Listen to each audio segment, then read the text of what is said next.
My name is Ora Limor of the Open University of Israel and a member of the Center for Conversion and Interreligious Encounters, and I am very pleased to open the second session of today.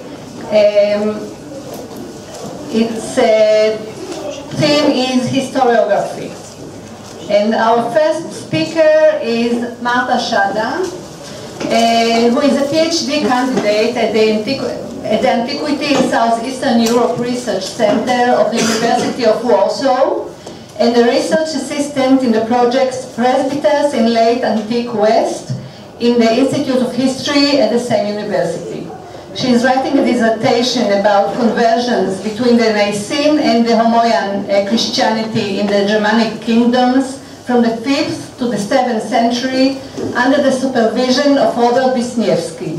She has collaborated with the ERC project Cult of Saints in Late Antiquity, and currently she is a visiting student research collaborator in the Department of History at Princeton University, and the title is The Missing Link, the Latin Homoian Church in the Danubian provinces and its role in the conversion of the Goths. Please. Thank you very much.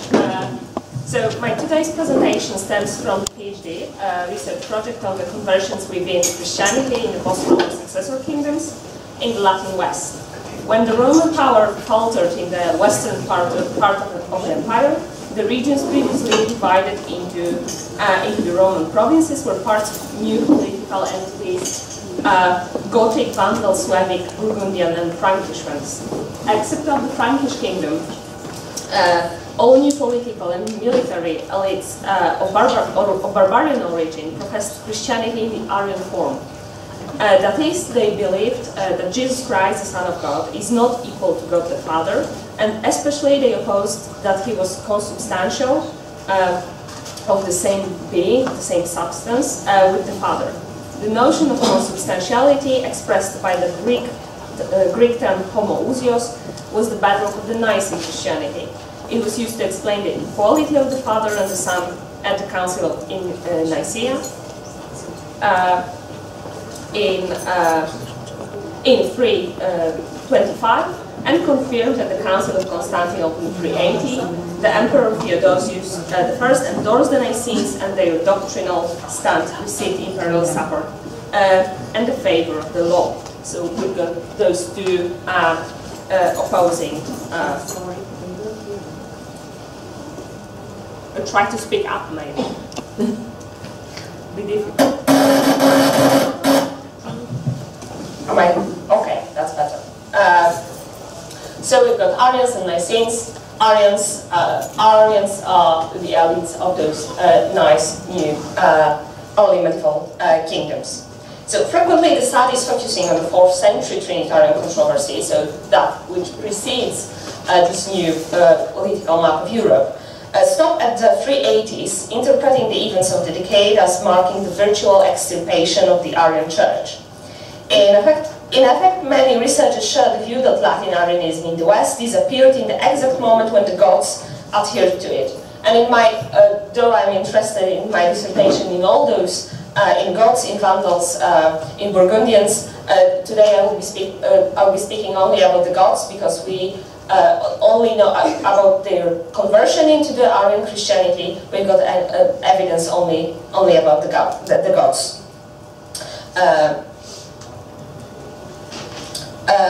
So Arianism of the barbarians succeeded the Roman one without depending on it. But the evidence from the northern Italy and the Danubian provinces calls into question the idea of quick and complete eradication. The Arian communities prospered long into the 5th century and could have influenced the process of the Christianization of the Goths and other barbarians.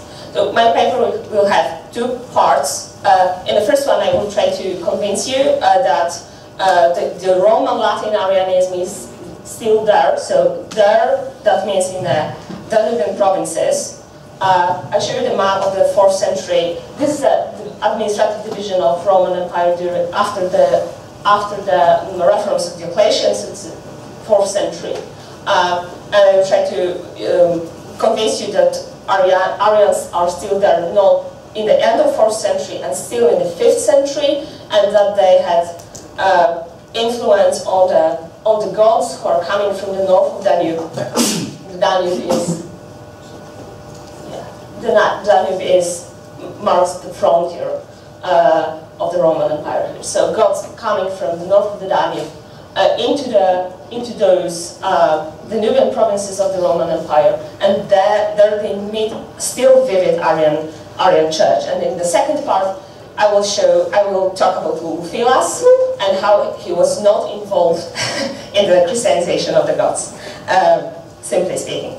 So until now, the scholars easily accepted that a very short time was sufficient to Christianize the gods. A few years in the 370s was supposedly enough. Moreover, the role of Ulfilas, the bishop of the gods, is given prominence in the process of conversion, though it is debatable, as I will try to show. According to the widespread opinion, this conversion relied on the quick solitary mission of the Gothic bishop dispatched by the emperor, and it took place without clergy, books, churches, liturgical celebrations, and administration of the sacraments. The overall picture is flat and unconvincing, and fails to explain how the gods actually became Arian, and why they adhered to Arianism so staunchly for so long. The possible involvement of the Roman Arian Church has a value of clarifying this issue in a more satisfactory way.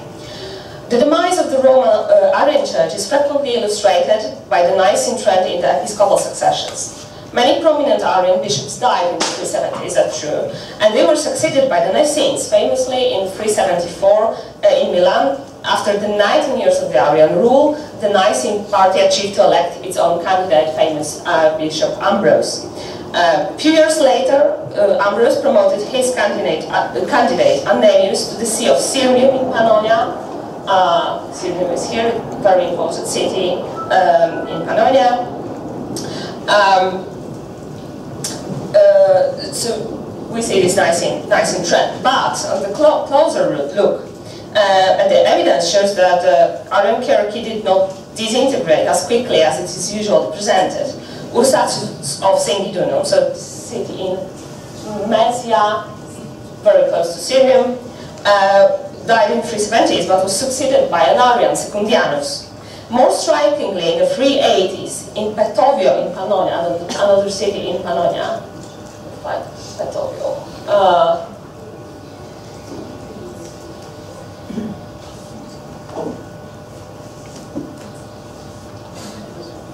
Okay, I will. Yes, you could find it here. In city of Petovio, Arian bishop succeeded a Nicene bishop. So there was Giulianus Valens succeeded Marcus, who was a Nicene.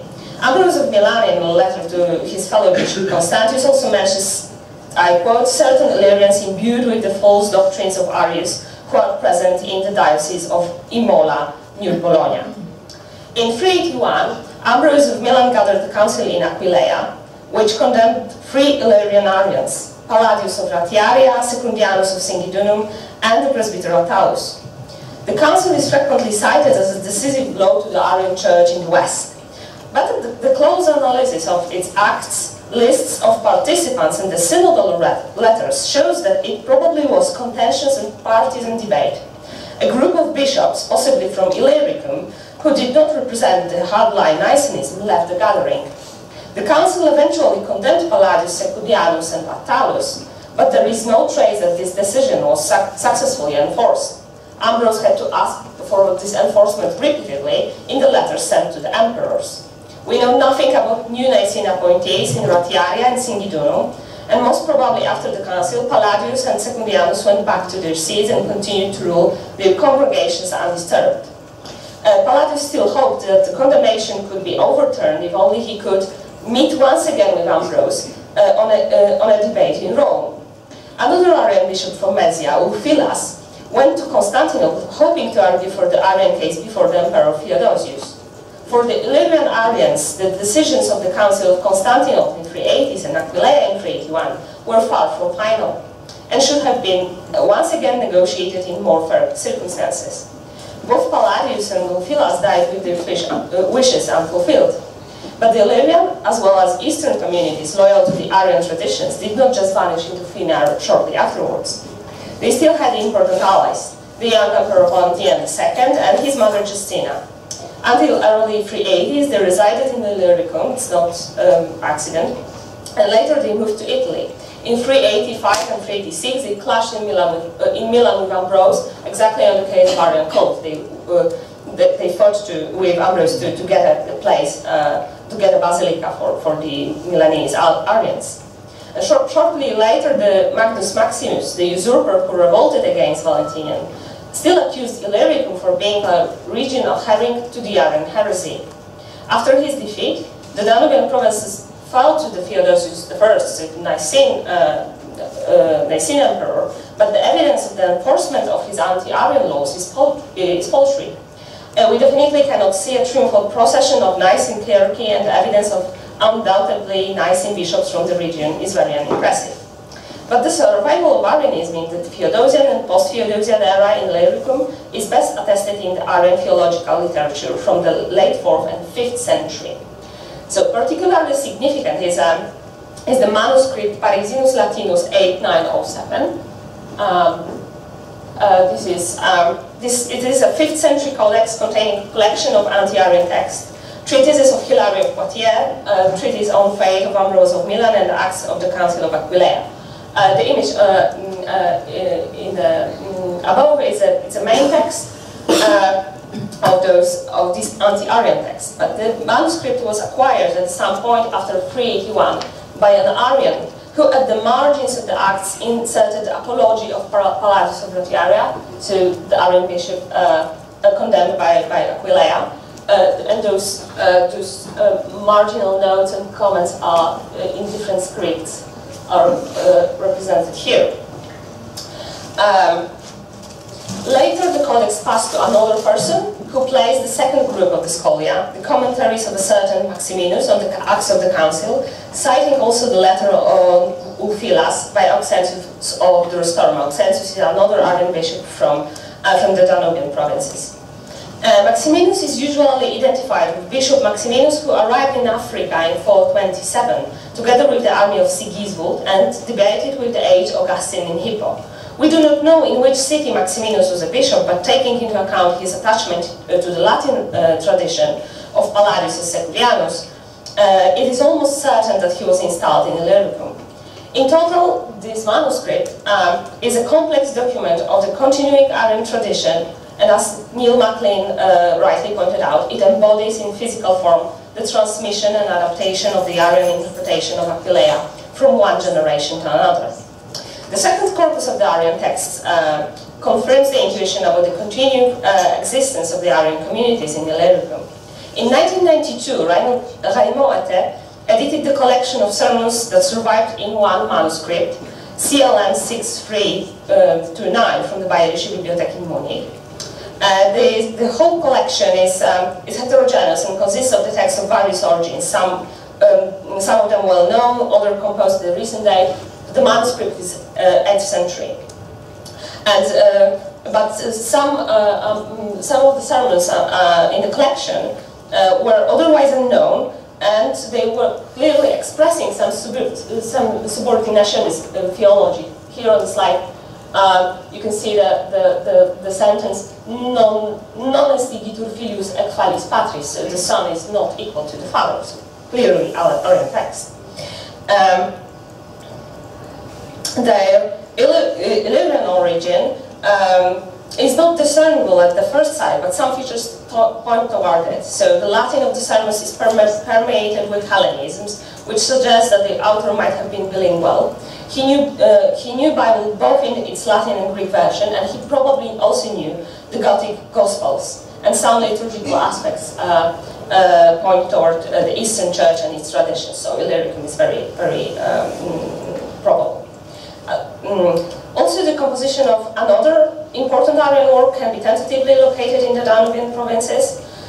This is an incomplete, very famous work, the incomplete commentary to the Gospel of Matthew, which until the Renaissance was, it's it survived in almost 200 manuscripts. It's very popular in the Middle Ages, and until the Renaissance was misattributed to John Chrysostom. It is an originally Latin work, but its author knew Greek and was well acquainted with the Greek Bible. The author most probably worked in the bilingual environment, and again, Illyricum fits perfectly. And the commentary is definitely of non-Nicene origin, and it seems safe to assume that the author was a member of Illyrian Church. Here also in this manuscript from the Carolingian era, you can see the sentence that says that the Father and the Son are not of equalis potestas, known as equalis potestas, so the power is not equal. Another distinguishably Arian sentence.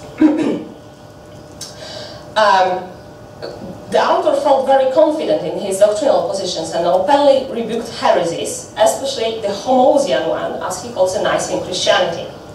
Interestingly, his anti-heretical polemic is not only Trinitarian in nature, but concerns also Christological problems, similar to those discussed by Ambrose of Milan and Palladius of Ratiaria at the Council of Aquileia.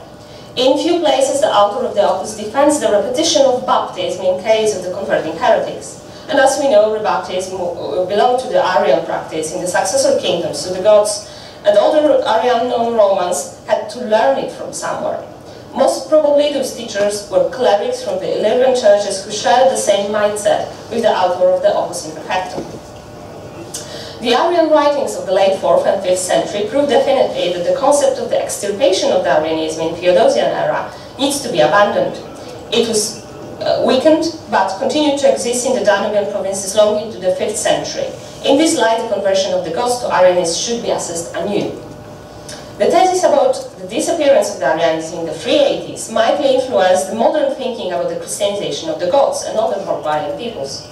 In consequence, it was conceptualized as an ethnic switch. The people of non-Roman ethnicity embraced the religion while the Romans completely abandoned it.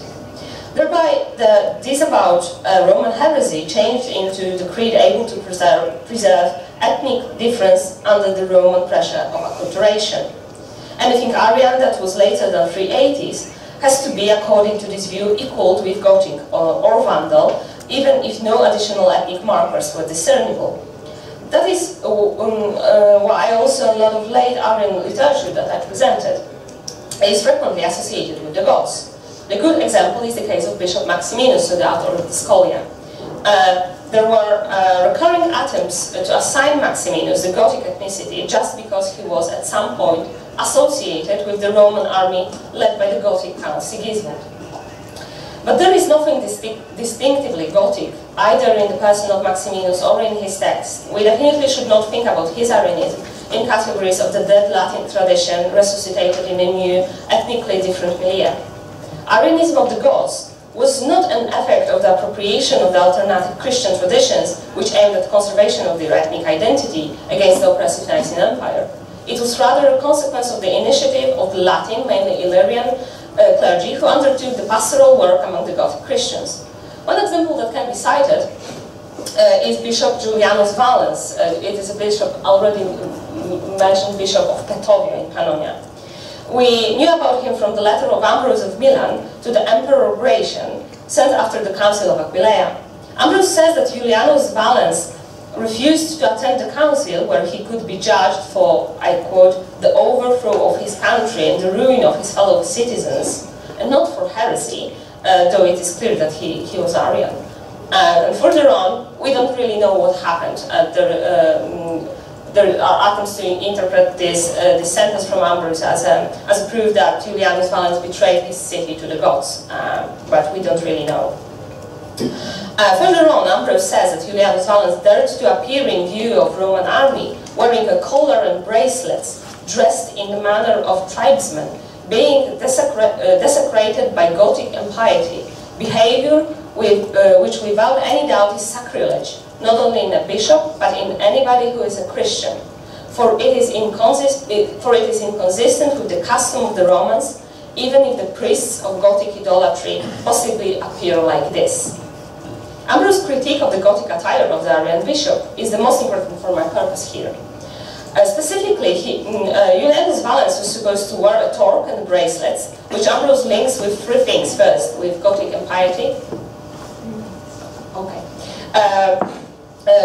Gothic impiety. Second, with the manner of the tribesmen, pagans. Third, with the priesthood of Gothic idolatry. There is little doubt that ornaments mentioned by Ambrose were recognizably Gothic. More problematic is their explicit religious meaning.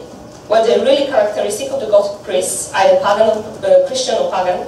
Did Julianus Valens try to accommodate the new believers and thus accepted the look typical of earlier pagan priesthood? Or maybe Julianus Valens was an apostate? Ambrose is here purposely ambiguous in an ill-intentioned attempt to link Julianus Valens with treason, apostasy, paganism, and barbarism. I doubt that Julianus Valens was involved in a pagan religion or cult. Torques and bracelets were definitely worn in a secular context, and there is no other attestation of the distinctive clothing of the pagan Gothic priests. Moreover, if the Arian bishop had actually apostatized, Ambrose would not have chosen to talk in riddles. Ambrose leaves us in the dark about specific circumstances and reasons of Julianus Valens' collaboration with the gods in order to intensify the impression that something nefarious was going on. Especially that these gods were probably not yet the Roman federates, but the people from the groups that forcefully entered the empire in 376. Ambrose insinuated that Julianus looked like a Gothic priest. Whether he actually provided the religious services to the gods is not entirely sure.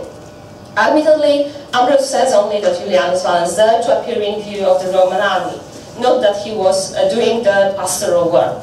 Nonetheless, Ambrose suggests clearly enough that Julianus Valens is a heretical priest involved with the gods. This remark, deprived of its polemical sting, can be treated as an attestation of a missionary activity in the Latin Arians undertaking, what is worth emphasizing without any special intermediacy of some Gothic clerics or Ulfilas himself, turning quickly to Ulfilas.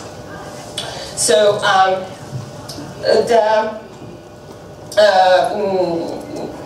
the role of Ulfilas is overestimated in a scholarship, because we know he is told to Christianize the gods by two church historians, Socrates and Suzomen. They speak explicitly about the involvement of Ulfilas in the conversion of the gods during the reign of Valens. Their relations, however, do not easily conform to what we know about Ulfilas from other sources, from the Arian sources, most notably. Socrates and Suzomen, and Suzomen after him, considered the Gothic conversion to Christianity to be a direct follow-up of the civil war among the gods. Fritigern, the leader of one group of the gods, was defeated by his opponent Athanaric, and for this reason he sought the help of the Emperor Valens. He received the help of the Thracian garrisons, prevailed in war against Athanaric, and expressing his gratitude promised Valens to accept his religion, the Arian Christianity. Exactly in this moment, Socrates introduces the person of Ulfilas. I quote, "At this time, Ulfilas, the bishop of the gods, invented the Gothic letters, and having translated the Holy Scripture into Gothic, prepared the barbarians to learn the word of God."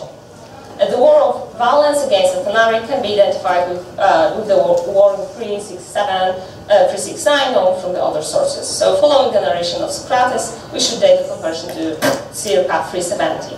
And according to Sozomenos, the events took place after the invasion of the Huns and after the crossing of the river in 376. Moreover, from Sozomenos, we learn some additional things about the Gothic Christians and Ulfilas in particular. Sozomenos is the only one who claims that Ulfilas led the Gothic embassy to the Emperor Valens in 376, which obtained the imperial agreement that the gods fleeing from the Huns settled in Thrace. His history about Ulfilas covers a much longer span of time than it does in the version of Socrates. Sozomenos begins from the Council of Constantinople in 360, it is Arian Council in Constantinople, convoked by the Emperor Constantius. According to the church historian, Ulfilas took part in it thoughtlessly, but still remained in communion with the Nicene bishops. He is eventually convinced that the Arian formulation of faith during his second stay in the capital city as the Gothic envoy to Valens, As Ulfilas is already considered an indisputable spiritual leader of his people, his allegiance is also the allegiance of the whole tribe. Although the notion of whole tribe seems to describe here only the gods of Fritigern, Christianity preached by Ulfilas reaches also the people under the rule of Atanarik. Atanarik, upset that the cults of the fathers are being abandoned, launches the persecutions. So Sozomenos' narration is very confusing. In effect, it is very difficult to say when exactly the gods became Christians. First, he says that it was a consequence of the war between Atanarik and Fritigern, and that the latter persuaded the people to convert to Christianity only after defeating Atanarik with the help of the Roman forces. I'm close to finishing. Later, however, he says that when Ulfilas was in Constantinople, he was already a priest of his people, and that his adherence to Arianism led to Arianization of the gods. But according to Sozomen, the legacy was dispatched to Constantinople shortly after the crossing of the Danube and before the civil war, so in fact, before the conversion. Scholars try to explain this confusion as an effect of desperate attempt of Sozomenos to accord what he knew from Socrates with some other sources speaking about the Huns, Ulfilas, and the persecution of the Gothic Christians. And does it mean, however, that this other source is fully credible? Peter Heder, who believes that it is, passes over the difficulties it raises in reconstructing the biography of Ulfilas. First of all, Ulfilas' links with the Tervingi of Fritigern and Atanarik are not confirmed by the other sources, especially by the letter of Maxentius. Secondly, Ulfilas' presidence of the Gothic embassy is suspicious, not only because it is not confirmed elsewhere. Evangelos Chrysos proposed that it could be a duplication of the known embassy of Ulfilas in the 340s, and Ulfilas might have had nothing to do with the Roman Gothic negotiations in the 370s.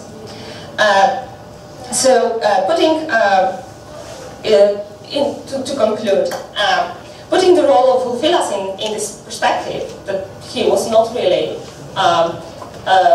linked with the conversion of the gods in 370s, I would rather lean toward the vision of the Christianization presented by sources which lay emphasis on the imperial agency. According to Orosius, the embassy of the gods asked the emperor for the bishops, and he, in his wickedness, sent them teachers of Arius dogma. The course of events is similarly described by Jordanes. The Visigoths worried about the Huns, who wanted to become allies to Rome, and for this reason promised to become Christians. Valens received them gladly in Mesia, and as he was infected with the Arian perfidy, he sent them the supporters of his party as preachers.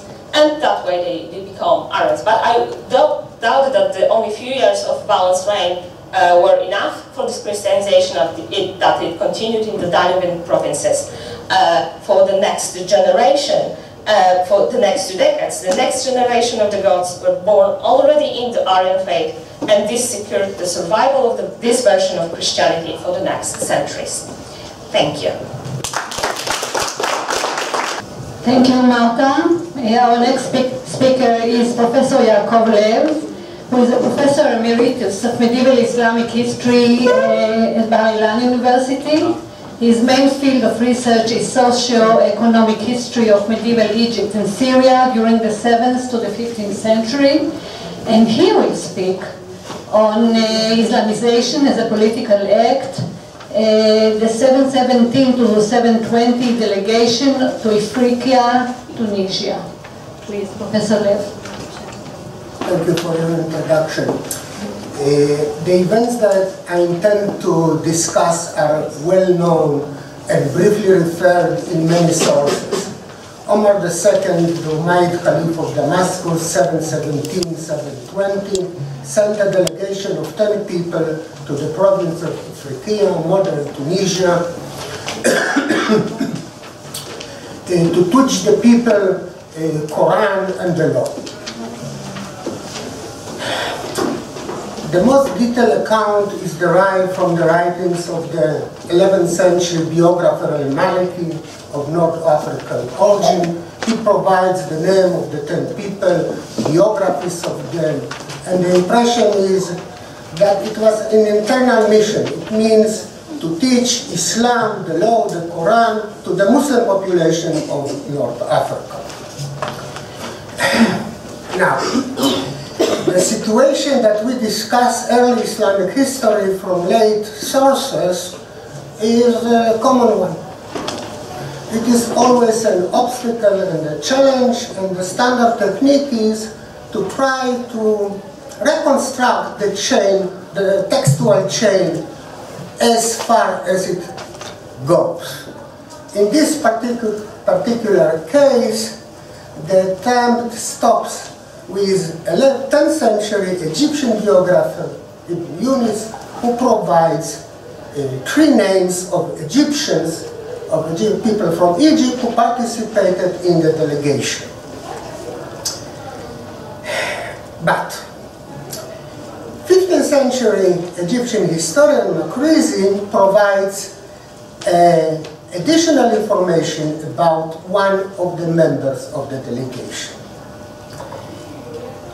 Now it is easy to dismiss 15th century historian of Egypt, even of the statue of Makrizi, who is perhaps the most important historian of medieval Egypt, and he quotes his sources sometimes extensively, especially for the Fatimid and Nayib periods, it means 10th, 13th centuries, as non-starter, what he knows about early 8th century Tunisia. But because of the many administrative and economic ties between North Africa and Egypt during the early and the late Middle Ages, Makrizi actually, in his writings, has a lot of information about North Africa. And it is one of these cases. It is impossible to reconstruct Makrizi's sources in this case, but it fits a general pattern. He is quite knowledgeable about North African history. So, I prefer to go, at least briefly, to what he offers in this particular case to see if it has any merits and we can go further in our discussion. And he presents the person Ismail ibn Abdallah ibn Ubayd Allah, a client of the Arab Banu Makhzum. First of all, his learning credentials. That's a common technique. These people, administrators and others, always came with some background of learning. So his teachers and his students are very important in establishing his credential in the world of learning. And Makrizi does this for Ismail. Then he says that he lived actually in Kairouan, the capital of the province of Ifriqiya, Tunisia. How he arrived in Damascus to be sent with the delegations is another story, told by Makrizi and other biographers. I intend to skip it. And then Makrizi is the only source saying that actually he was governor having fiscal and military responsibilities. Usually, in the Umayyad period, the fiscal and the military political responsibility were split. There was a governor and there was a fiscal administrator of the province. In this case, this responsibilities was in the hand of Ismail, and he was responsible for the Haraj, the land tax, the Sadakat, Islamic alms tax, and other fiscal responsibilities. He governed justly, and during his governorship, all Berbers, or many Berbers, converted to Islam. Now, it is a dead end. You can't go and explain what actually he did during his short period as a governor of Tunisia for 2 years. But we can put it, or at least try to put it, in a wider context. And the wider context is not a 15th century account by Makrizi, but an original letter of the Caliph, of the Umayyad Caliph Omar II, to his governor. The text is referred in many sources. It was first published in 1927, a lot of reprints, 2 translations. to English and to French. And the most relevant paragraph is at the back of the handout, is the paragraph concerning the fiscal policies introduced or recommended by the Caliph. And the problem is, as the Caliph says, that people who converted to Islam still are obliged to pay the poll tax. And the Caliph says it should stop, but those converts are required to do other things, such as to immigrate from the place they live, their villages or towns, to the places where Muslim lives, in the case of Ifriqiya, Karawan, and to actually to give up the property they have there and to receive from the state pensions which the Arab army or the Arab population of the Ifriqiya and other provinces receives, and that's the policy of the Caliph. Usually, in the modern discourse about conversion, this letter and this paragraph are taken as indication that actually the tax policy was never a mechanism that could encourage people to convert. However, the medieval discourse about conversion is completely different. The medieval discourse on conversion says that people convert because of taxation, in attempt to avoid oppressive taxation and to enjoy the more lax taxation that the Muslim pays, and or they convert because of persecutions. Both discourses are taken with a hint of skepticism in the modern discourse, which actually is dismissive about the medieval without offering an explanation what are the social forces that drive the process of conversion. I admit that the case of Ifriqiya is a dead end. That's the information we have. It comes from a late source, and any attempt to put it in the wider context of Omar II's fiscal policies doesn't bring us far away. But the question remains, should we be so dismissive about the medieval discourse that taxation or tax policy is a driving force behind conversion during the early medieval period? If we shift our attention from Tunisia and Egypt is far better known, although even in the case of far better known Egypt, we cannot explain the process, or we cannot explain adequately the process of conversion. But when we shift our attention to the Iranian world, and especially to the province of Khorasan, at least in the medieval sources, in the medieval discourse about the issue, the question of taxation is prominent and repetitive.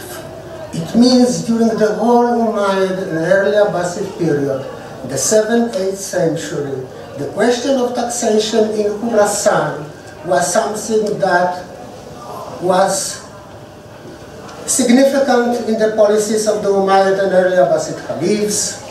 It was significant in the discourse about the Islamization of the province, partial, but significant.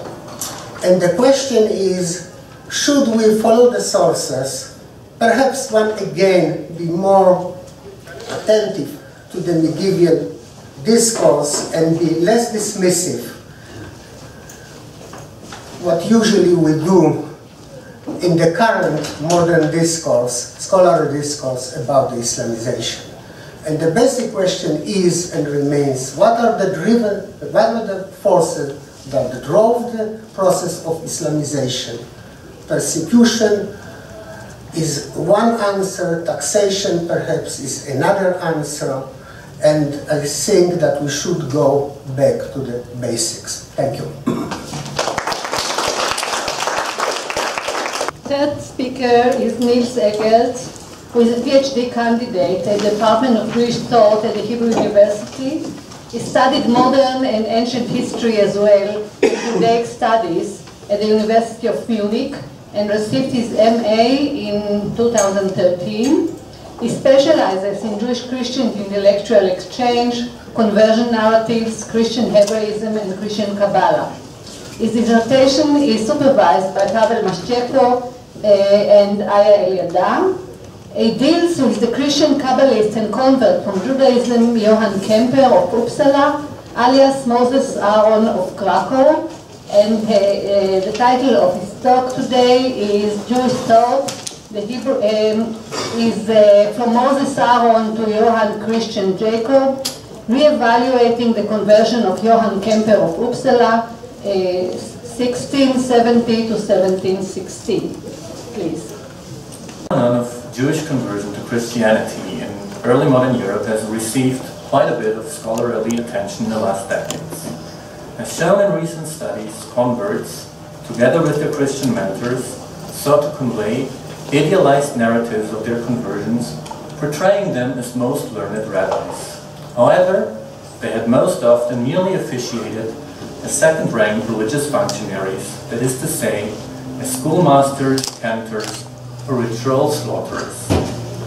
One convert, who has hitherto been perceived as an exception to that rule, was the Christian Kabbalist Moses Aaron of Krakow, alias Johann Christian Jacob, better known as Johann Kemper of Uppsala. Aaron was born in Krakow around 1670.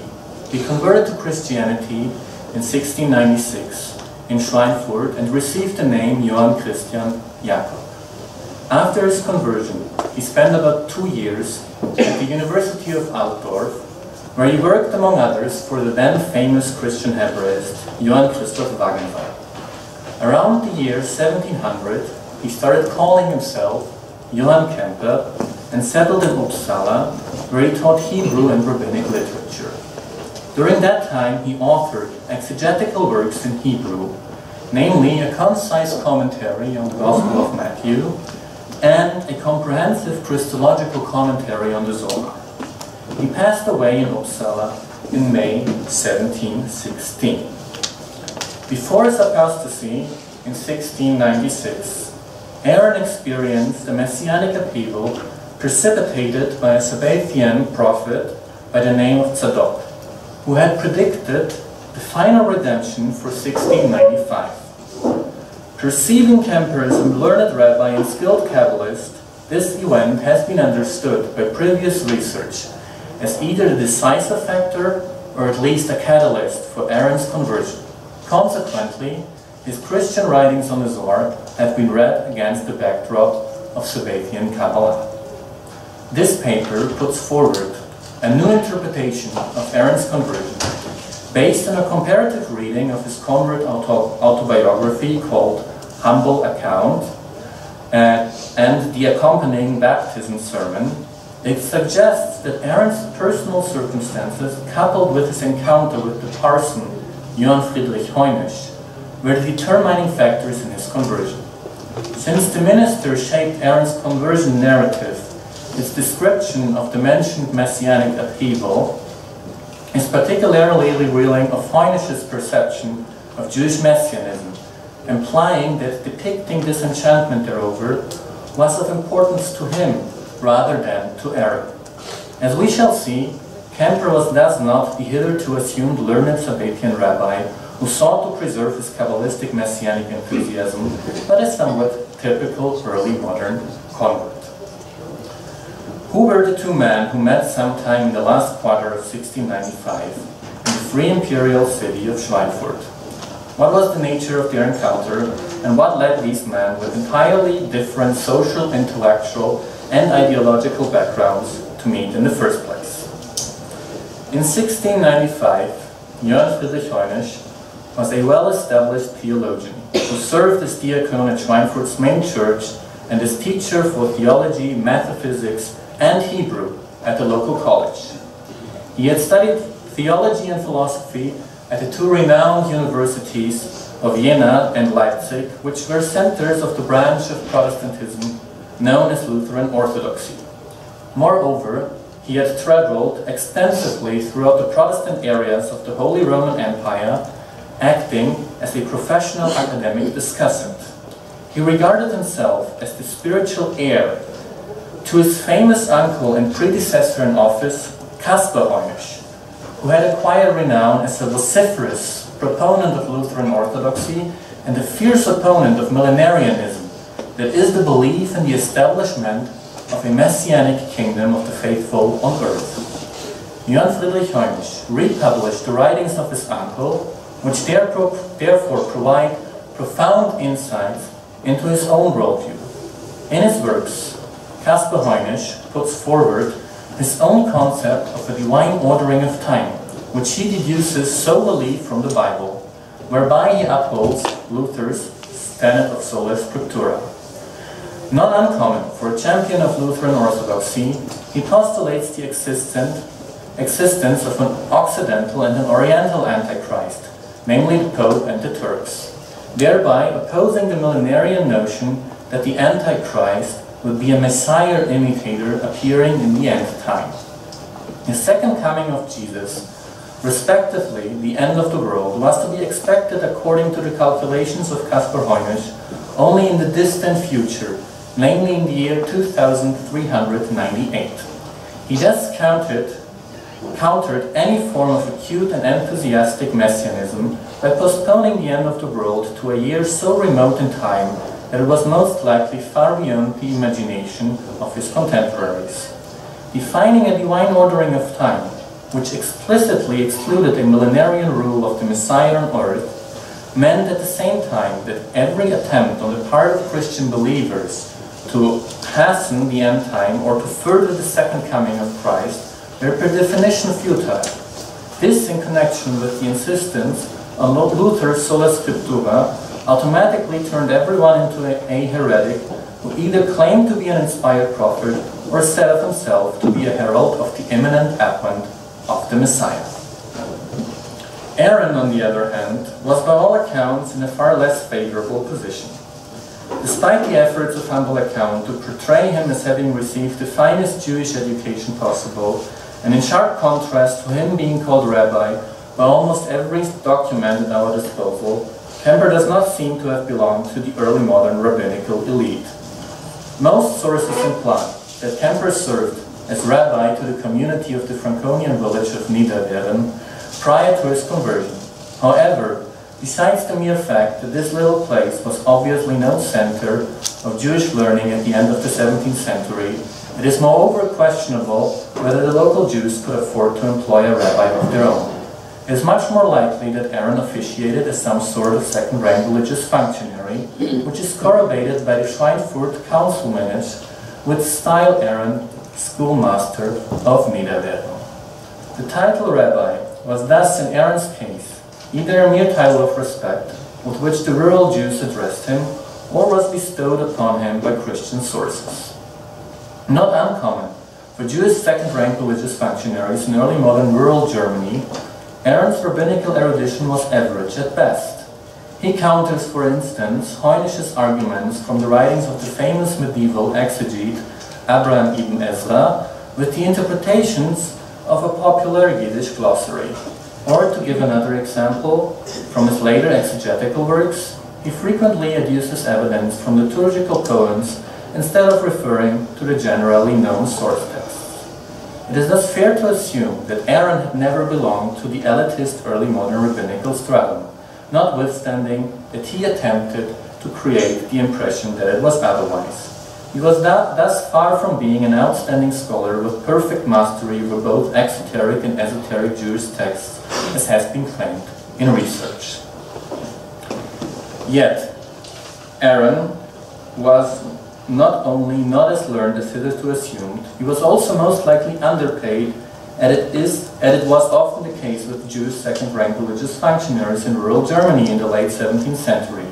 This again imposed an itinerant lifestyle upon him, which means that he was forced to accept positions far away from his family and search furthermore constantly for opportunities to mend his poor wages. This could be the reason why Aaron agreed to meet with Heunisch in the first place. Both Humble Account and the Schweinfurt Council minutes report that Heunisch approached Aaron when looking for someone with whom he could study rabbinic literature, something that the poor schoolmaster had certainly not agreed on without a proper financial compensation. Aaron's encounter with Johann Friedrich Heunisch was thus a clash of two worlds independently from the fact that they belonged to rivaling religions.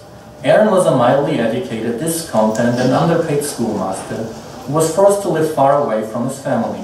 Heunisch, by contrast, a university-trained, confident, successful and well-established Lutheran minister. There is ample evidence that religious conversion is in many cases triggered by an existential crisis of some sort. This equally trivial and probably true axiom has enticed scholars to ascribe a lot of importance to one of the very few historically identifiable events in Aaron's life as a Jew, namely the Messianic upheaval of 1695, about whose antecedents Humble Account relates. In the meantime, the year was 1695 AD. The rumor that the Messiah was finally about to come spread among the Jews. A great fast day was proclaimed in all of Poland, Silesia, Moravia and Bohemia, and everyone was advised to prepare for the arrival of the Messiah. This had been brought about by a Jew from Lithuania named Rabbi Tzadok, who, it was claimed, could work signs and wonders. The Kabbalists cited inter alia Genesis 2:21, Vayisgor basa tachtena, as evidence, whereby they interpreted the word basar as meaning glad tidings of the arrival of the Messiah. The word tachtena was divided in such a way that the first two letters were supposed to indicate the 408th year, which had witnessed rumors about the arrival of the Messiah as well, and which by then was 30 years past. The number of the remaining letters indicated the then current year of the Jewish calendar. Not much is known about the messianic commotion that Humble Account describes here. Said Rabbi Tzadok can be identified with the Sabbathean prophet Tzadok of Grodno, who was, according to the zealous opponent of Sabbatheanism, Jacob Emden, nothing more than an illiterate distiller.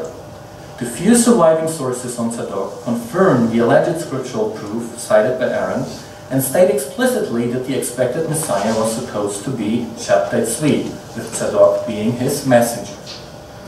The absence of Shabtai Tzvi in Aaron's account is thus striking.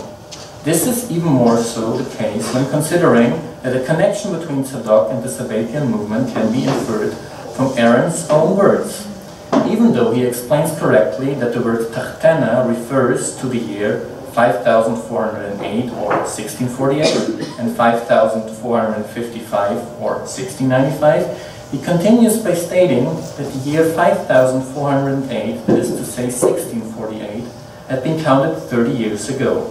This information is certainly incorrect. It betrays, however, that Aaron was thinking about the Sabbathean commotion as its peak in 1665 or 1666, when he and Heunisch composed his Humble Account. But there is yet another hint to the Sabbathean movement, for Aaron confides to his readers that the predicted redemption was supposed to occur on September 5th, 1695. Said day corresponded in that year, as well as in 1665, to Elul 25th, the day when, according to Sabbathean tradition, Nathan of Gaza had heard a proclamation in the Celestial Academy. This day was therefore later seen in Sabbatheanism as the day when the redemption of the Jewish people had commenced. The return of Shabtai Tzvi was thus predicted to occur exactly 30 years after the redemption of Israel had, according to Sabbathean tradition, begun. It was this day of the year 1695 that Aaron had, according to Humble Account, intensely prepared for. But instead of witnessing, as predicted, the sky to be darkened, the venomous haze descending, and the sign appearing on the firmament, Aaron's hopes literally vanished into thin air. He writes, "Finally, after a long wait, the long-desired day had arrived. It was the 5th of September, which proved to be somewhat dark in the beginning. Wherefore the rabbis lighted their lamps with great joy and supposed that the great signs would be seen in the sky now. But while they were still hoping in vain, instead of a venomous haze, the sun broke through the clouds, and it turned out to be such a lovely day that all creatures, except for the Jews, were happy. With that, the repeated deceit became apparent, and the rabbis were only anxious about how they could palliate this deceit. The above-named Lithuanian Jew was excommunicated as one who is in league with the devil. A few years later, in his commentary on the Zohar, Kemper dealt once more with Tzadok. After having outlined a number of messianic calculations and failed claimants to messiahship, including Shabtai Tzvi, Kemper turns again to the events of September 1695, relating that the Jews did vacate their homes, expecting to be led to Jerusalem by their Messiah. He again does not connect Tzadok to the Sabbathean movement, not even implicitly, and refers his readers to humble account for more detailed description of the events. Let's look at the purpose that the events of 1695 serve with regards to the image that Aaron and Hoynish tried to convey of Jewish messianism. Quite common for an early modern anti-Jewish polemic, humble account aims at mocking Jewish messianism. It does so not only by pointing to the futility of Jewish hopes, but also by toying with common Christian fears connected to the possible arrival of the Jewish Messiah, such as the return of the 10 lost tribes of Israel, and the expected revenge after the advent of the Jewish Savior, whom Christians traditionally identified with an agent of the devil. All in all, humble account portrays Jewish messianism in an almost classical way, namely as being both a constant threat to Christianity and a story of repeated deceit at the same time. In addition to that, humble account utilizes the messianic upheaval of 1695 for its Orthodox Lutheran agenda. It is, for instance, pointed out that the Kabbalists adduced evidence from Scripture, whereas the exact role of Tzadok remains unclear. Humble account simply states that he was said to have performed miracles from which the readers are asked to deduce that he was supposed to be the announced Messiah. Moreover, the only exact date found in Aaron's petition is provided in the context of Tzadok. To this one has to add that Tzadok was, according to humble account, put under the ban for having been in league with the devil.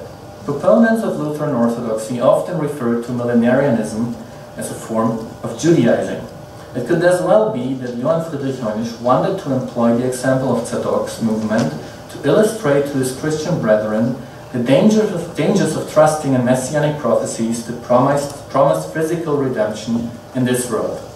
Hoynish was convinced that any chiliastic belief was unscriptural and as such in conflict with the Protestant principle of sola scriptura.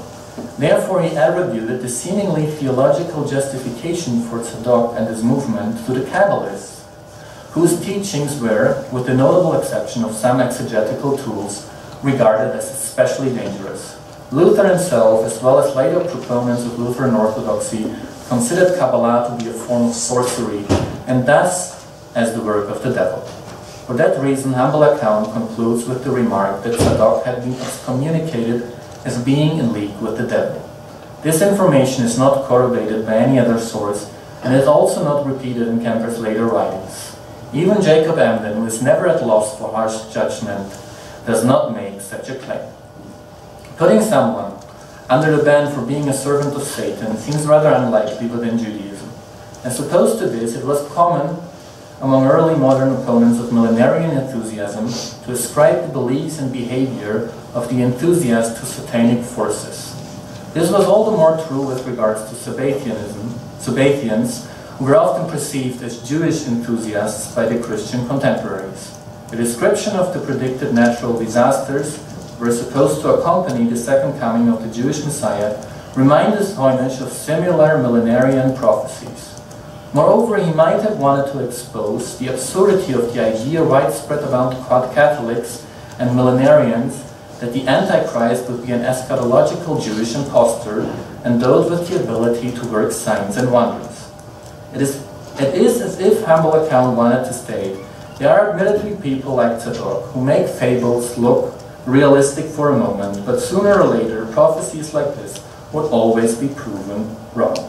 It is thus fair to assume that Aaron's and Heinrich's account of Tzadok's messianic movement in Aaron's conversion narrative is far more informed by Heinrich's view of Jewish messianism and his anti-millenarian agenda than it is by the story of Aaron's life and the actual motives for his decision to abandon Judaism.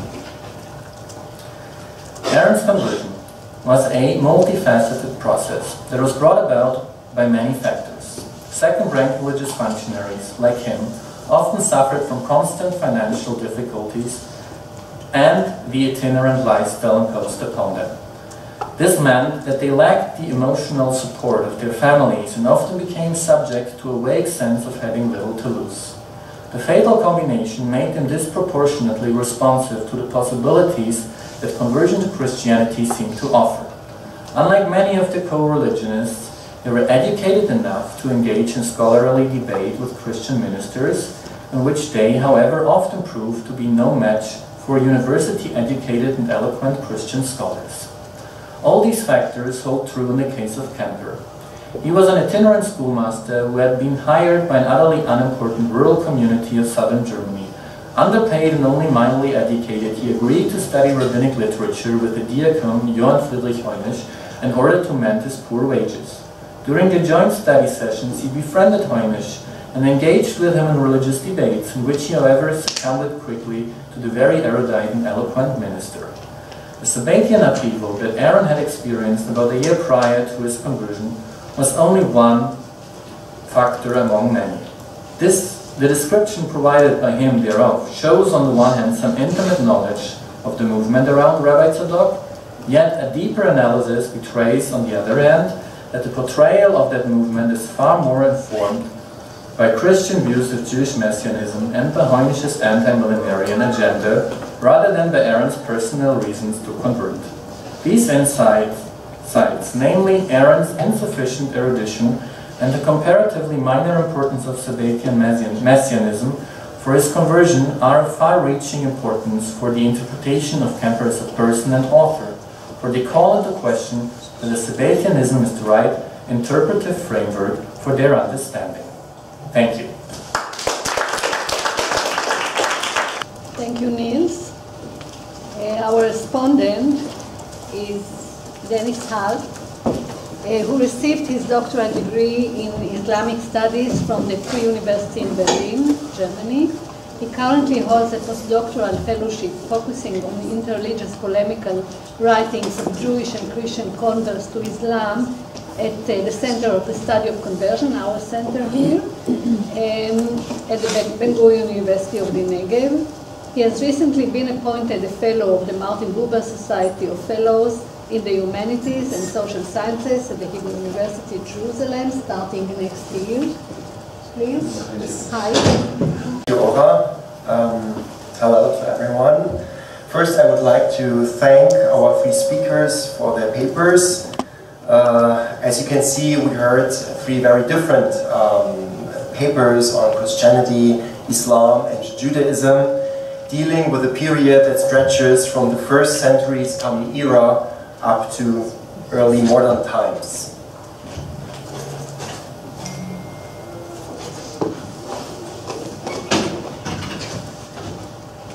So it is impressive to see how you analyze and compared various textual sources in different languages, Latin, Arabic, German, to draw new conclusions in your respective field.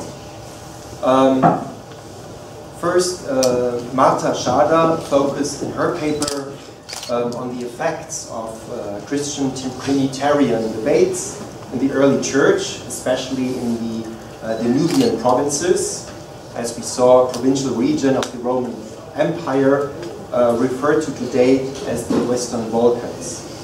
She argued that Homoian communities did not suddenly disappear at the end of the 4th century when pro-Nicene forces had prevailed in the West, but that these communities continued to exist in the Danubian provinces long into the 5th century. The term Homoian, you explained it, refers to a series of Trinitarian controversies during the 4th century over the relationship between the Father and the Son. The Homoian party held the doctrine that the Son is like the Father, though not in substance, so not consubstantial. For that reason, this doctrine contradicts what became known later as the Niceno-Constantinopolitan Creed. Nevertheless, Homoian thought had a significant impact on the process of Christianization of the Goths, who had conquered northern Italy and Illyricum. And now in your presentation, Marta, you actually spoke of the Arian Church and Arianism. In your paper, you prefer to speak about Homoianism and the Homoian Church. So maybe you can elaborate on the reasons why you decided to use the term Arian Church. I actually would prefer Homoianism because I think it's different from, at that time, it's different from what Arius and followers of Arius meant when they were developing their doctrine. Marta challenges the dominant scholarly paradigm of a collective conversion of the Goths following the treaty between them and the pro-Nicene Roman Emperor Theodosius I. The underlying question is how the Goths became Homoian Christians and why they held onto Homoianism for at least another 100 years. Marta argued in her paper that the missionary and pastoral activity of the Latin Homoian clergy played a significant role in the process of conversion of the Goths to Christianity.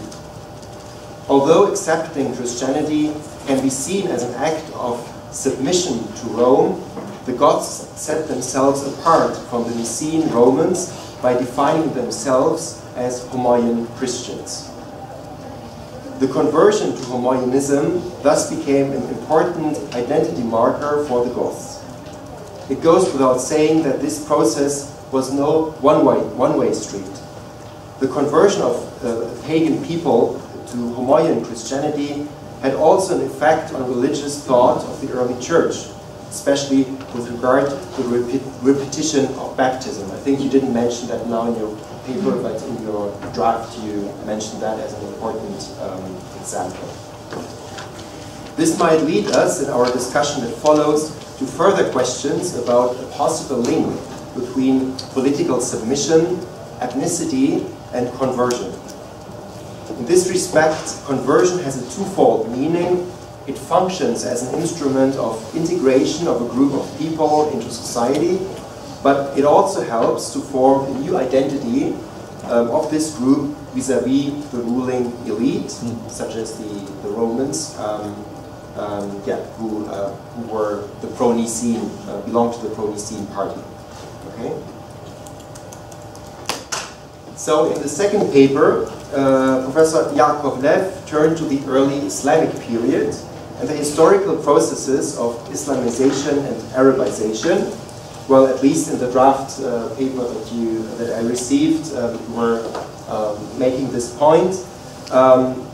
He offered in this draft a review of different methodological approaches regarding the study of religious change over the last decades. It has become clear that there is no uniform methodology to analyze the phenomenon of conversion in Islamic studies. On the one hand, we need to distinguish between Islamization and Arabization. On the other hand, each geographical region should be treated separately in research. To study the centuries-long process of Islamization, we should also keep in mind that various groups of society were involved. The second part of Professor Lev's paper focused, and that's actually I think what you presented today, on the North African lands of Ifriqiya. He emphasized that there is no direct link between the conquest of North Africa and its Islamization. Following Professor Amara's model of the two-phase process of Islamization of Ifriqiya, namely a limited Islamization of the second half of the 7th century and a massive so-called massive Islamization during the first 2 decades of the 8th century, Professor Lev turns to the second phase of Islamization as reflected in the writings of the 11th century scholar Abu Bakr al-Maliki, as well as Al-Makrisi's 15th century historiographical account. And of course, both scholars drew on earlier textual sources, and Professor Lev, you briefly mentioned the difficulties and the broader question of how to approach such an early event through a description that we find in significantly later written historiographical texts. What were the circumstances under which the Berbers of Ifriqiya had accepted Islam in the early 8th century? Professor Lev explored a possible link between Islamization and the taxation policies of the Caliph Omar II. At least in theory, converts to Islam were exempt from the poll tax, jizya, as well as the land tax, al-kharaj, eventually resulting in massive conversions to Islam. In the case of Ifriqiya, however, you made a comparison to Egypt, a close reading of the sources might suggest that converted Berbers were not exempt, but continued to pay the land tax like their native Muslim neighbors. This unsolved historical problem brings us to the larger question whether Muslim rulers pursued an active policy of promoting conversion through tax exemption or not. Is there a link between taxation, policy, and religious change? It seems to me that such a question cannot be approached other than at the regional level, taking into account the different circumstances that prevailed in regions as different as North Africa, Syria, Iran, and so on. So, and actually, this is also part of your conclusion that you have to go back to the basic texts to be studied, and with that regard, and not from the approach of an overall concept such as taxation policy and so on. The last paper of this session was given by Niels Eggerz. Niels focused on a mentor-convert relationship in early modern Europe. And now we come to the relation between Judaism and Christianity, namely between the Jewish convert to Christianity, Johann Christian Jakob, also known as Johann Kemper, and his Protestant mentor, Johann Friedrich Heunisch. Based on his study of Kemper's conversion narrative and Heunisch's influence on the convert's writing, Niels suggests that Kemper's encounter with his Protestant mentor and his personal circumstances were the decisive factor of accepting Christianity, and thus not the Messianic upheaval of 1695 as suggested by previous research. Niels argues that Kemper was not the assumed learned rabbi and skilled Kabbalist as portrayed in his autobiography and taken for granted by previous scholarship. From my own research on Jewish converts to Islam from the late medieval and early modern period, I may add that the depiction of converted Jews as so-called learned rabbis is a common topos that also appears in conversion narratives of Jewish converts in Muslim lands. And I think other experts are in the room that could also confirm this depiction. I was particularly intrigued by the clash of two worlds, as you mentioned. You described it in your draft chapter that I received. The world, namely the world of a Protestant scholar and the world of a rather average educated Jew. In your paper you described Kemper, I think you didn't mention it now, but it's in your paper, as a, I quote, typical early modern convert. I think you skipped it here, right? Yeah, I think so. Yeah, you did, okay. Maybe you can explain, or maybe you don't have to explain now because you mentioned it, but I was interested in maybe you can elaborate on that. Why is he so typical in comparison with other converts, and have we done sufficient research to actually to name him a typical convert? I would be interested to know more about converts from early modern Europe, and I think some other colleagues can also add on this. For our general discussion, Niels' paper raises the important question of how a convert and his mentor joined forces to write an anti-Jewish polemic. Since Niels also translated Kemper's writing from German into English, it would be interesting to know more about the work process of the two, Kemper and Heinisch, and how this collaboration shows up in the text. Before we start our discussion, let me thank all three presenters once again for their excellent papers. Thank you.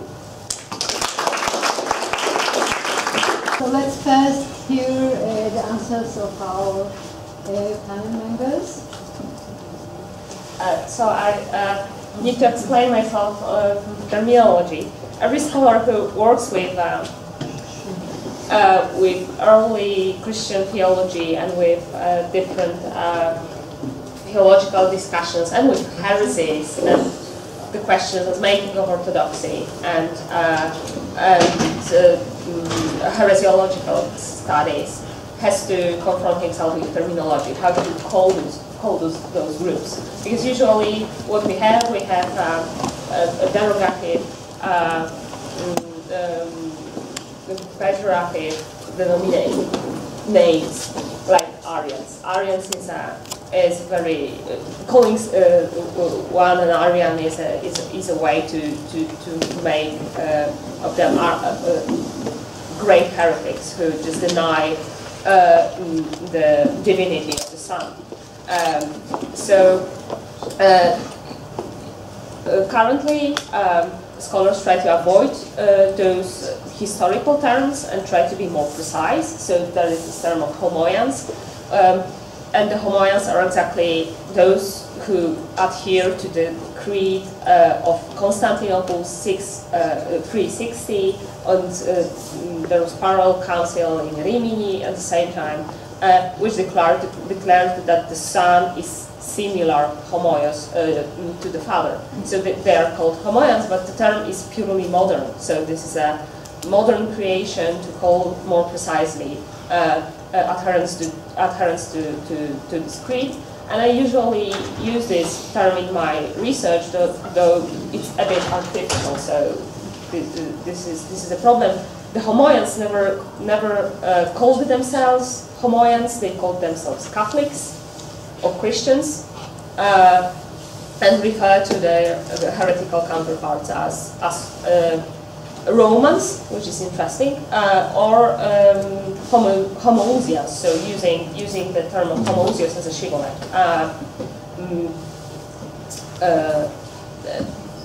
So I also prefer homoians because it is more theologically precise, and really there is no connection between the teaching of Arius from the very beginning of the 4th century and those Danubian theologians of the 5th century.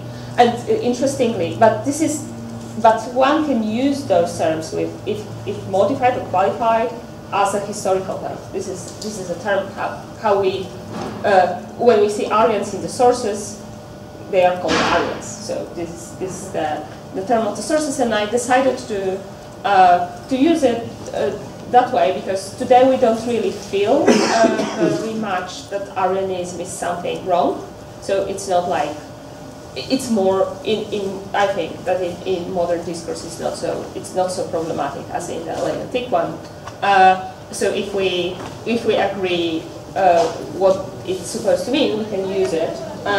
And I also, as we are here people from very different fields, I prefer to use the term Aryanism as more recognizable than, it's pretty, homoians and homoianism is very specific, and I didn't want to scare people with too detailed discussions of the early Christian Trinitarian controversies. So this is for the terminology. And as for the rebaptism, I mentioned only the repetition of baptism once, talking about incomplete Ox Imperfectum in Matthew, incomplete commentary in the Gospel of Matthew, because the author of this commentary defends the practice of repetition of baptism, which is which is at the same time in the Nicene Church disavowed. And at the very same time, I skipped that that section of my paper today. But at the same time, we have so in the middle of the 5th century, we have a first attestation of the gods, probably the gods who rebaptized heretics, and it is actually an interesting case because it is a letter of Pope Leo, the first to the Bishop of Aquileia, Nicetas, and Nicetas had a problem. Because to his, it was shortly after the Punic invasion in Italy, and a few years later, so the people were taken captive from the surroundings of Aquileia by the Huns and other barbarians, and a few years later they're coming back, and some of them relate to the bishop that they took part in the pagan rituals, and some of them say that they were baptized again by heretics. And Nicetas don't really know what to do with that, so he's asking question to Pope Leo, and Leo gives him several pastoral advices. But this is 458, and we see that there are some people in the Punic Confederation, which is mostly pagan, but there are some Christians there, Homoian Christians evidently, who were concerned about the spiritual well-being of the captives and decided to rebaptize them as Homoians. So it is interesting, and probably there is some link between those Homoian clergy, Homoian Arian church in Illyricum, which defends the practice of rebaptism, and those clerics who are active pastorally among the gods and Gepids probably in the Punic Confederation. So it's very, very interesting. Yeah. So thank you. Demise mentioned the first part of my paper dealing with the historiographical issues, and to put it briefly, the situation of the state of the art is as follows. In 1950, Demise has published a book about taxation and Islamization. And there are two main theses in this book. One, he introduced the original approach to the issue, and then he dismissed the notion that Islamization was driven by taxation. I would argue that the original approach should be adapted. The first total rejection of the notion that Islamization may have been driven by taxation should be questioned. Concerning Tunisia is a dead end. The most important work was written by the Tunisian scholar Amara several years ago, and Amara brings two things to the subject. First, deep and comprehensive knowledge of the Arabic sources, but the very partial knowledge of the literature. What people write, it is a reflection of old French scholarship which ignores English literature. Less and less common among the new generation of French scholars, but still very visible in Amara's approach, and therefore it sticks to this notion that actually the vast Islamization of Tunisia, Africa, took place during the reign of the Umayyad Caliph, Omar II. And as I argue, we cannot go much beyond with Tunisia, but with other provinces, the Iranian world, Khorasan especially, the notion that, dismissed by Dennett, that Islamization was driven by taxation should be examined. So regarding the question, what I mean by calling Kemper a typical early modern convert, or what was an typical early modern convert, maybe should have been more precise. Like his conversion is typical. He as a convert might be kind of exceptional because there are not that many converts who like wrote a 700-page commentary on the Zohar. And so I tend calling Kemper something like the exceptional normal. And by typical early modern conversion, I mean that he was like this second-rank religious functionary, not a member of the elite, but also not a member of this lowest strata. And this fact that he had all these, he had to accept like work at different places, he had to leave his family behind. These are all typical for this strata of second-rank religious functionaries. So I meant him being typical in that way. And there are many other examples who belong to that category. Have we done sufficient research to answer these questions? Well, there are two books, the classic by Elisha Yaacov, Divided Souls, and there's one newer in German by Gesine Karl, and also one from the 80s, which was called the Judaeus Conversus, and they have analyzed the early modern convert narratives, which is a literary genre, especially in the German lands. Converts were always asked to write an account of the reasons why they choose to convert. It is on the one hand well researched. What I personally think would be nice, but I can't do, is compare it with other conversion narratives, because there were similar accounts written also by converts from Catholicism to Protestantism, or even from Islam to Christianity. I haven't found any research on those, but I found these accounts. Regarding the last question, how did the collaboration process look like? Well, first of all, it's a question of language. I doubt that Kemper could write German when he converted to Christianity. So the minister had to write the account physically. But it's in general hard to distinguish what is narrative, what is fact. Kemper claims in a letter to the Hebraist Wagenseil that it was like 50-50, claims that Heunisch had provided the Christian argumentation and he had provided arguments from the books of the Talmud, but this is not really true because all the references to rabbinic literature are commonplace Christian references.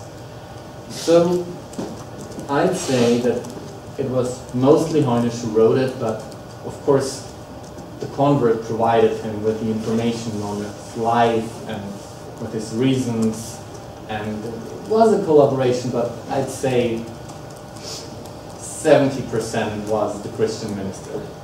And on the Zohar commentary, if you're already going that way. On the Zohar commentary? Well, that was later, this is 15 years later. What do you mean, the collaboration? I'm sorry, I started the discussion. He wrote it in Hebrew. Yeah. You wrote it in Hebrew, So there is and no problem. I also think that he wrote it himself, but he's also under constraints. He has to submit everything to a censor. He lives in Sweden, which is one of the most conservative countries in Europe. Like when he offers to teach a course on Judaism at university, they reject it because it's a threat to the true religion of the kingdom. So it's also true in that sense. Where did he learn his Kabbalah? Where does this knowledge come? From the Hebraists or from rabbinical? It's a very good question. Like I tend that he learned Kabbalah from the Christians. Like I don't see in the Zohar commentary him knowing Kabbalah in the Jewish sense. He also is very interesting what interests him in the Zohar, what he comments on, but he's definitely not a Jewish Kabbalist. Like he's not interested in the mystery of the Godhead or the Sephirot or the emanation. He's more interested in narrative sections that show some similarity to Christianity. Okay, so let's start now the discussion. And Nimrod, you were the first. Thank you. So my question is to Yaacov. Like you, I think that the issue of the delegation... Nobody can hear you. No, they can't hear me? No, can't hear you.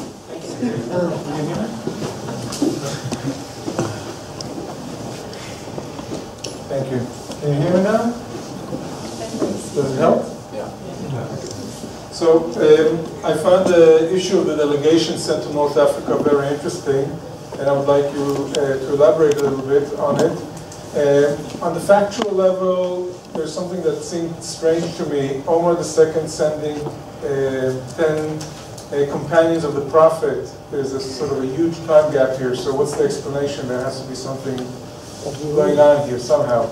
And the other thing is, if we're talking about delegation is an emphasis on persuasion, on teaching, and so on. How does this fit into the wider picture of oppression, taxation, in other words, economic motivations, and so on? Can you sketch a wider picture, bringing all of these together into this explanation of description?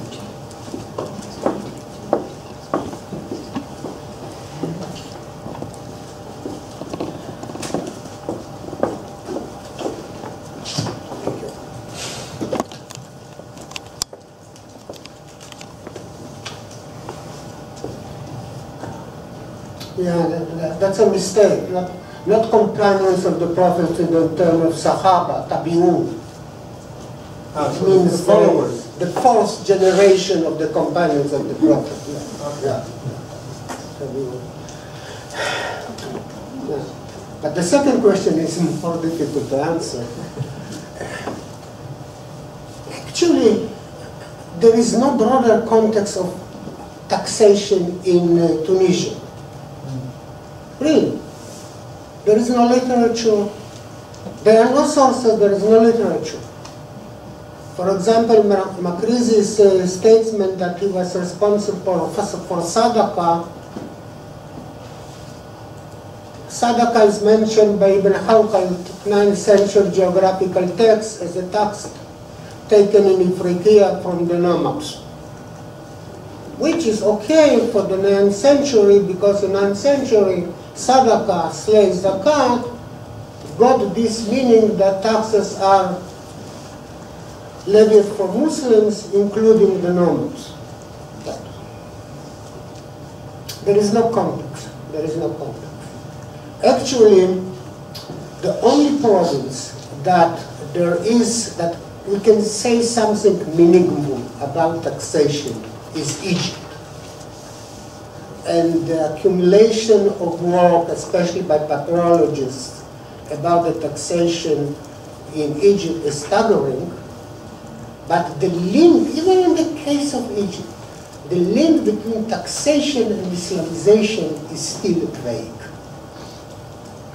But should not be dismissed in this offhand manner that Dennett did in 1950. That perhaps what I can contribute to the discussion. Daniel Asker. This to Niels. I don't need it. I hope I don't need it. First of all, I'd like to add that the inflation in titles of rabbi was not only in the early modern period, and it's to this very day, any male teacher in a religious school becomes a rabbi, no matter what his training is. But my question is this idea of the second-rank rabbinical figure. You make it sound like the first-rank rabbinical figures are sitting on huge fortunes, never have to travel, enjoying family life and great prestige and wonder. But if you take Yaacov Emden, who everybody would agree is on the first rank, his biography describes going from place to place, leaving his family, and worrying about his parnassah, his sustenance, and making a living. So it's hard to believe that the sociological, image or level of the second rank or the third rank, or even how do you rank them, is so much different than the first rank. And I would also ask how many of these Malamdim, Shochtim, whatever, these type of people you describe with some Jewish knowledge, not a whole lot, whatever, how many of them were actually converts as opposed to this Kemper? Is he an exception? I mean, I understand why you say you think that it had to do with his social status, but the question is, why did other people of the same social status not convert? And why were there converts who didn't have that social status? So I'm always wondering the question, what influences people, not only those people who convert, but those people who don't convert. I don't think it's because they read polemical treatises. I think there's lots of factors that go into it, and therefore I think just the social picture of the itinerant, somewhat knowledgeable Jew, who people call rabbi, I don't know if that's enough to explain it. Yeah, thank you for that question. As you mentioned it yourself, that's a general question of conversion studies. Why did somebody convert and somebody else with the same background did not? Well, what you mentioned, of course, the first rank, the elite, was often also kind of poor, but he is like, what I said, he was educated enough to engage in this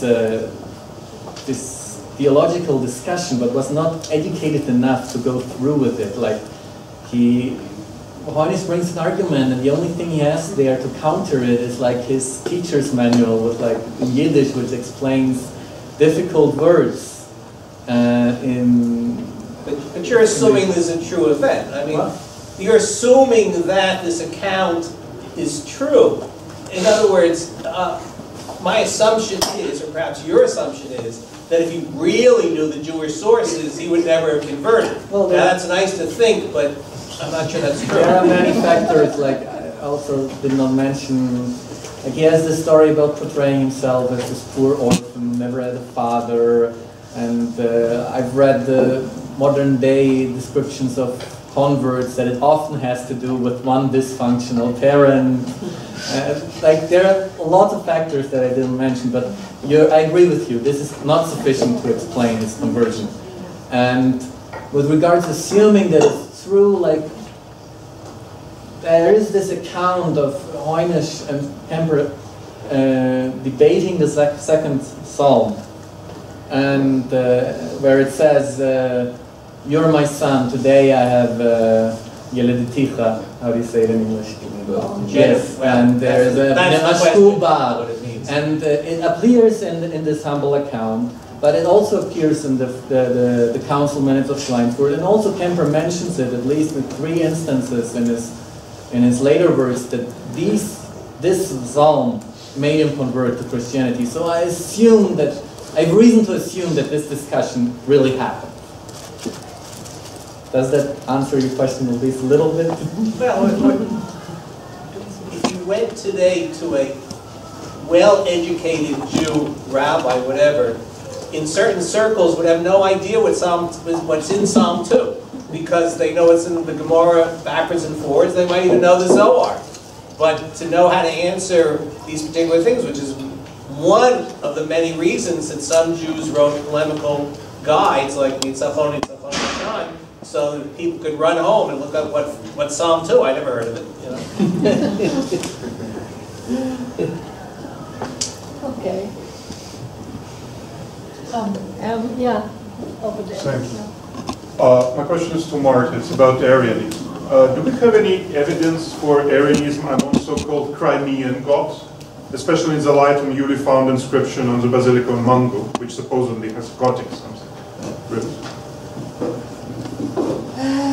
I don't think so. There is a discussion about, because on the Council of at the Council of Nicaea in 325 was present Bishop Theophilus, who is said that he was a bishop of Gothia. But we don't really know we don't know anything more about him, and there is a lot of discussion what was this Gothia, whether this was the Gothia near Danube, or whether this was a Crimea. It was a Crimea where the Goths were settled and possibly Christianized. But this is this slight element of if Theophilus was a bishop in Crimea, then they were not Arians because he's the Nicaea. So this is all we know, and there is sometimes it is claimed that that the Theophilus actually was sent to the gods, not in Crimea, but to the gods on the north of the Danube, and that the Ulfilas was somehow successor of the same post.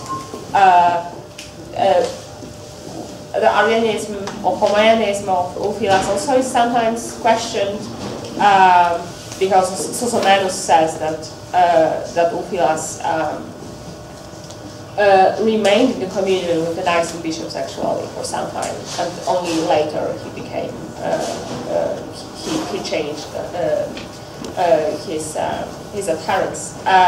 So now we don't really know anything more about Crimean gods. Thank you.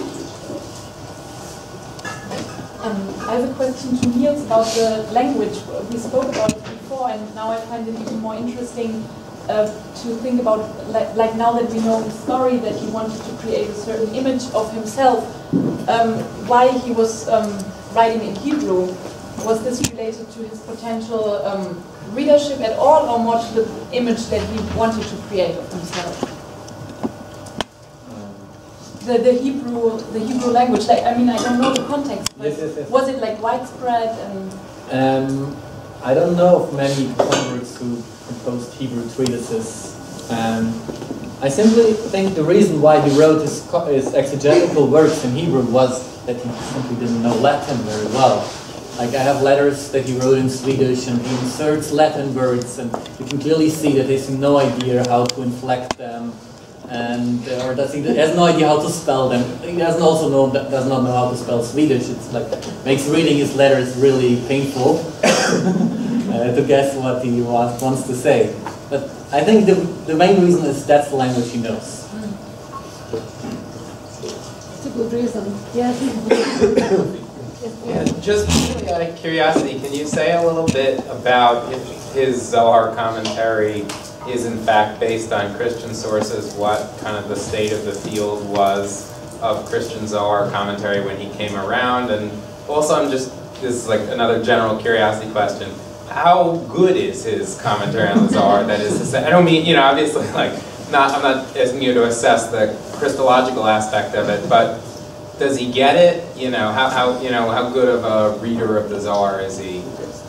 Because I tend to think of the Zohar as, about one of the most difficult, medieval Aramaic texts that a person could, crack their head against. Depends on what perspective you're looking at the Zohar. Like, language-wise, the Zohar is far less complicated than the Gemara.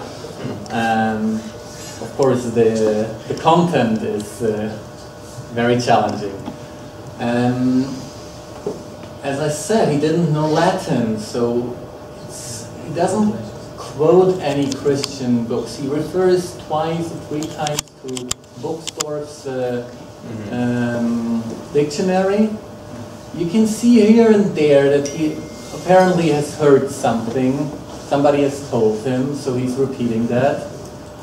But it's one of the tougher questions. What is he actually? He's not a Jewish Kabbalist. He's also not a Christian Kabbalist, because he doesn't have this whole knowledge of philosophy or Neoplatonism that Christian Kabbalists usually can refer to. With your question how good it is, it's very dogmatic and very predictable. And it's at times very challenging to read.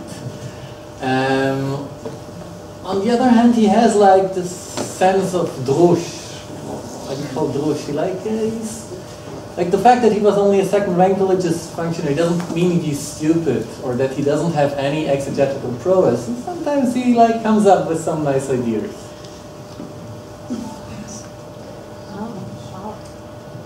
Yes, please. Just a short comment on the Homoian conversion. Can you shout? Jonathan, yes. I think it goes in your direction. And just a few comments. When the historians of the 5th centuries, Rufinus and Socrates, they also speak with the same narrative, and they speak about the conversions of the Ethiopians and of the Georgians. And Arabs. Sorry? Saracens.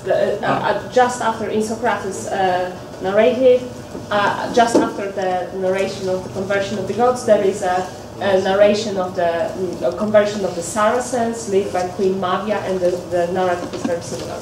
Yes, with the one person, Roman person, and the pastor to mission, and the whole population converts. But in the case of the conversion of the Georgians, I think, at the same time, he also offers the kind of presenting the conversion not just as a link with the one charismatic man, but also the king of the Georgians invites then the Romans to build churches where they are able to pray according to the Roman rite, as he says in the text.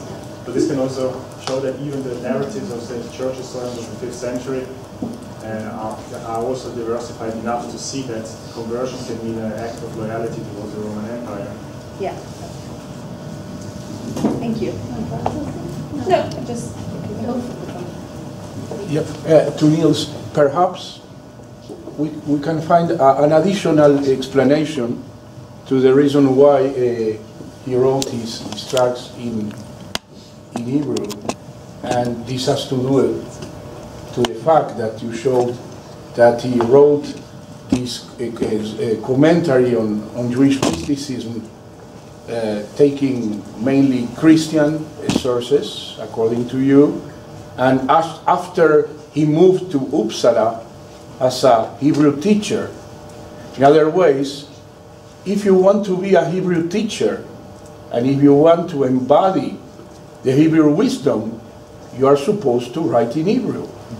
Moreover, concerning Kabbalistic wisdom, let's remind Isaac Newton's case and many others, and I saw that this man is attributably the Hebrew teacher of the Swedish mystical enlightened thinker, Sonnenborg. Then we can have an additional explanation. One, he had to write such a kind of writings in Hebrew, of course, besides the fact that he didn't know Latin. And this has to do with his identity as a convert, as a erudite convert. Yeah, thank you. That might be one of the reasons. He's like the question of self-fashioning. Like, it's interesting, yes, when he comes to Uppsala, he introduces himself with his Jewish name again, not with his convert name. He calls himself again Moses Aaron. And then after a while he turns into Johann Kemper, and then he turns into Rabbi Johann Kemper. And then he has, when he writes, say, a Swedish letter to the university, he likes to add Hebrew words, or like write on top of it, the Bakashat Yochanan Kemper. Like, you might be onto something there. Thank you. Thank you.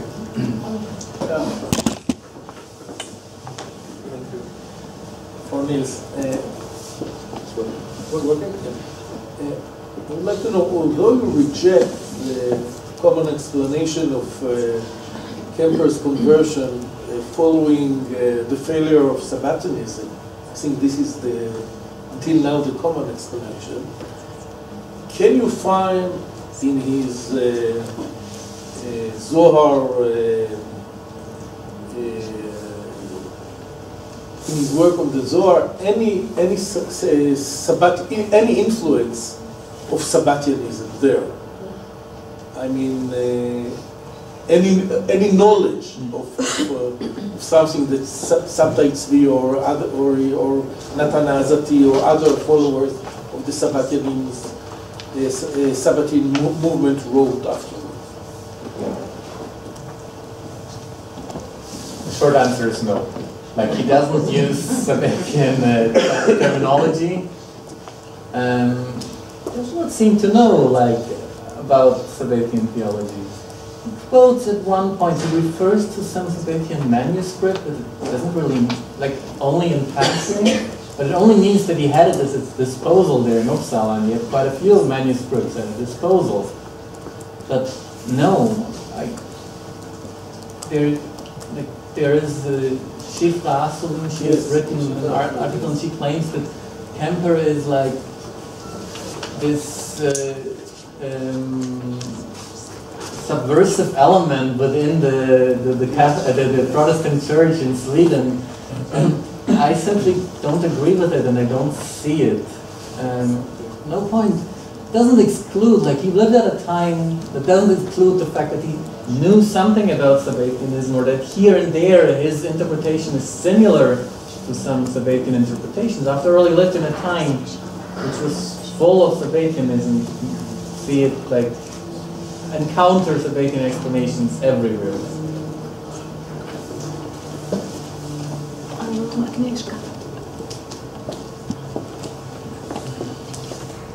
Agnieszka Jagodzińska, and I have a question to Niels. You've commented a bit on how typical or atypical Kempner as a convert was, and I was wondering if you could add something how typical or atypical his conversion narrative was, if we compare it to the early modern genre of conversion narratives. Thank you.